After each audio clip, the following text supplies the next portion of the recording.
Hello friends, today in this video I will show you how you can fix Google Chrome. Your connection is not private problem. Now if this was helpful to you, please don't forget to show your support by subscribing and hitting the like. And also don't forget to share with others so they can also deal with this problem. Now you can see an error message. Your connection is not private. Attackers might be trying to steal your information from the URL you are trying to visit, for example, passwords, messages, or credit cards. NetAir cert common name invalid. Now for most of the time, this is a server-side issue. They might not have done the correct configuration for SSL certificate. If that's the case, then you cannot do anything about this. The website administrator needs to fix this issue. But if the problem is caused because of your browser, then you can try to fix it by following the steps on this video. So, first of all, I would suggest you to check the website URL, so make sure that you are typing the correct URL that you are trying to visit.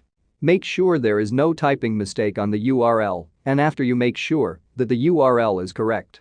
The second thing I would suggest you to do is try to open the website on incognito mode. Most of the browsers have incognito mode. In Google Chrome, you can click on the three dot on the right-hand top corner option, and here you can select new incognito window and you can try to open the website on incognito. But if you are still getting the same message, then you can try clearing SSL from the internet option. For that, press the Windows and R on your keyboard to open the run box.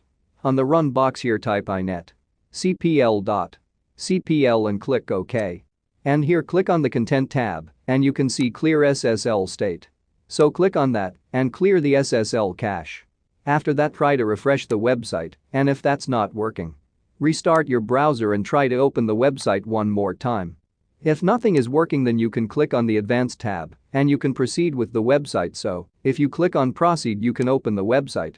But I wouldn't suggest you to submit any kind of personal information on that website. Since the connection is not private, it's not secure. Hackers can easily intercept the connection and get all the information you submit.